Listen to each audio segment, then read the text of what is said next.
There must be a way out. Written by Area 51 Express. Featuring Super Eyepatch Wolf and Princely. I woke up to the gentle clang of chain link crashing. The musty smell of basement assailed my nostrils as I rolled my face on the damp cement floor. Drawn to the racket, I turned my head and tried to focus my blurry eyes on the scene in front of me. A rather fit woman in her mid-20s was trying to kick her way out of a chain-like enclosure. Handcuffs binding her right hand and foot to a vertical metal pole in the corner hampered her efforts. Similar poles, bars I suppose, obscured my view. Bars surrounded me, forming a 3x3 cell in the center of the room. My sleepy groans caught the attention of the beleaguered woman, and she paused her flailing. You're awake! Get up! What the hell is going on? Is there anything useful in there with you? She fired at me.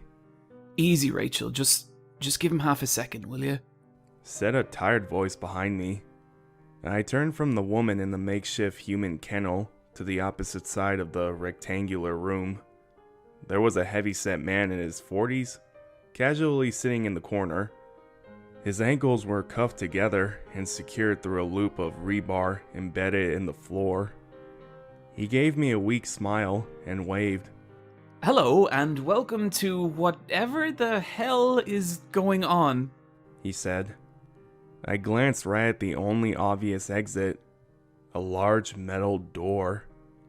Above the door, green digits displayed 004723, with the seconds counting down.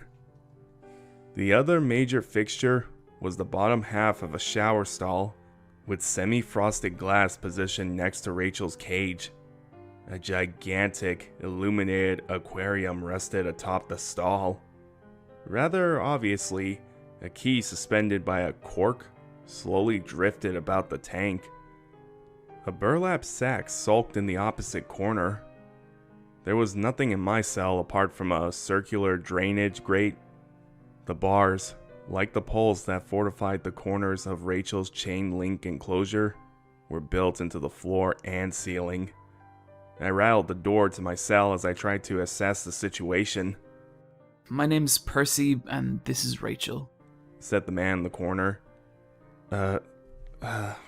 Russell, I stammered. Yes, lovely. We're all best friends. Can I get that damn key now? Rachel asked, pointedly. The room spun as reality started to set in. Key? What was going on? I started breathing rapidly when Percy brandished a small key to a pair of handcuffs. I stretched out as far as I could and found it in a crack in the wall. It doesn't work on my cuffs. I didn't want to risk a bad bounce off that fence, so we've been waiting for you to wake up. Percy sounded underwater as my mind reeled at the situation. You've been waiting! Rachel snapped. You've wasted 30 minutes on Rip Van Sleeps through everything! Hey man, just take some deep breaths. Soothed Percy as Rachel prattled on. I need you to focus. The "I need you" brought me back to the moment, and I nodded. What do you need? I said determinedly. Percy laid on his stomach and extended the key as far as he could. Can you very carefully pass this to Rachel, please? He said into the rough cemented floor. It was easy to grab the offered key through the bars, but Rachel couldn't reach beyond the chain link. Here, catch this, I said, taking off my button up. After a few attempts, Rachel was able to pinch a piece of fabric and draw some shirt together. I then rolled the small key in the cuff of the sleeve I was holding. Very smart. Nice job. Rachel laughed. I smiled as Rachel excitedly freed herself. Percy mustered up a cheer as she sprang on the padlock sealing the fence. She kicked the stick that was previously out of her reach and then dropped to her knees. It's no use. I can't unravel the links. They've melted the ends together. She explained. The same was true for a small opening which granted limited access to the shower stall. It was a shoulder height, and just big enough for Rachel to get her arm through. She arched her arm through the hole and started slapping the inside of the shower stall. Hey, hello? If you're alive, we could really use your help. Is it a person? Asked Percy. From our perspective, there was just a dark lump of what was probably hair. Yeah, it's some lady just sitting there all hunched over. Rachel replied, as she went to fetch the stick. A few jabs didn't loosen her response. She's got a wooden box in there with her. Rachel called out. She then turned her attention upward. There was a board separating the tank from the stall. It was an awkward angle, but Rachel managed to gain purchase on the board and slid it a few inches. Water began to pour into the stall. The ear-piercing shriek that followed confirmed that the woman was still alive. In a panic, Rachel pulled the board back to its original position. Through the now wet and stringy hair of the person in the stall, I could see a pair of maddened eyes. The woman's gaze attempted to bore a hole in my skull as she crouched like a sodden mountain lion. Oh God, she's rigged up like you, Percy. Her wrists, too. Rachel lamented. She can't stand. There was an unspoken understanding as we visualized the amount of water it would take to drain the aquarium to get at the key. Okay. Options. Percy said, mostly to himself. The clock read 00:42:11. We didn't even discuss it. It was never considered.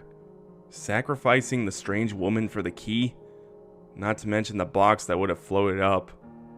Eventually, I asked to see the stick. Rachel passed it between my bars and I asked Percy if he could reach the burlap sack with it. Percy dragged the bag within reach and opened it. He looked grimly at the contents of the bag and gave a mirthless laugh. At least it's not saws. He joked.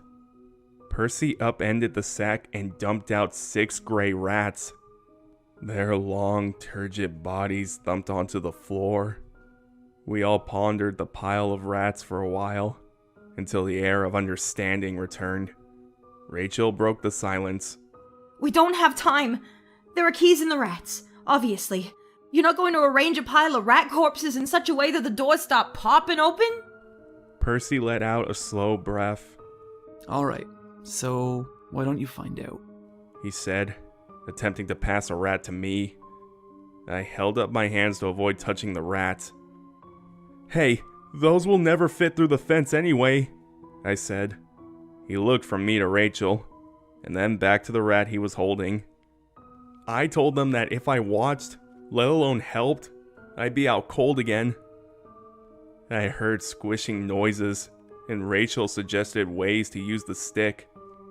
I watched the clock tick down. 00:18:46. Nothing was working, and I guess Percy had to use his teeth to start an incision. It was on his 4th rat that he found a small key. It didn't work on his cuffs, and the only other option was the lady in the stall. We relayed the key over to Rachel, who tried to coax the woman to take it. The woman didn't respond. In the dying minutes, Rachel even threatened to flood the stall. Turns out it was just an empty threat, and we spent our last few minutes together just staring at the clock. The timer wounded down to 0:00. My guests held their breath. I let out a sign. It was time to put my hobbies aside and face the grind once again. I opened the unlocked door to my cell and strode across the room to drain the shower stall. Rachel was initially ecstatic that I had escaped. As I unlocked the shower stall and took my precautionary taser out, she caught up. Her screams of delight quickly turned into a stream of profanities, which followed me about my routine. The woman in the stall, Linda, I think her name was, still glared daggers at me. We must have been through this scenario 5 or 6 times now. Today was the first time she didn't participate at all, though. She must have realized the futility of the blame game. He's the one doing this, and it's all part of his game. Can only get you so far when I can win over the entire room with my insider knowledge. That's part of the point of this little icebreaker stage. The feeling of belonging and being useful. Being appreciated. I scooped the rats into the bag and collected the stick. Percy, upon seeing the ease of my exit, had instantly curled up in the corner. Not terribly exciting, which doesn't bode well for one's survival around here. I'd say Linda and Percy only have 1 or 2 rounds left in them. Rachel, though. Rachel has spirit. She's throwing all her might into breaking out of her cage. I like that. Percy's finding the key before I woke up caught me off guard. Usually, I get to point out that first clue and control things better. All the more reason to be rid of him as soon as possible.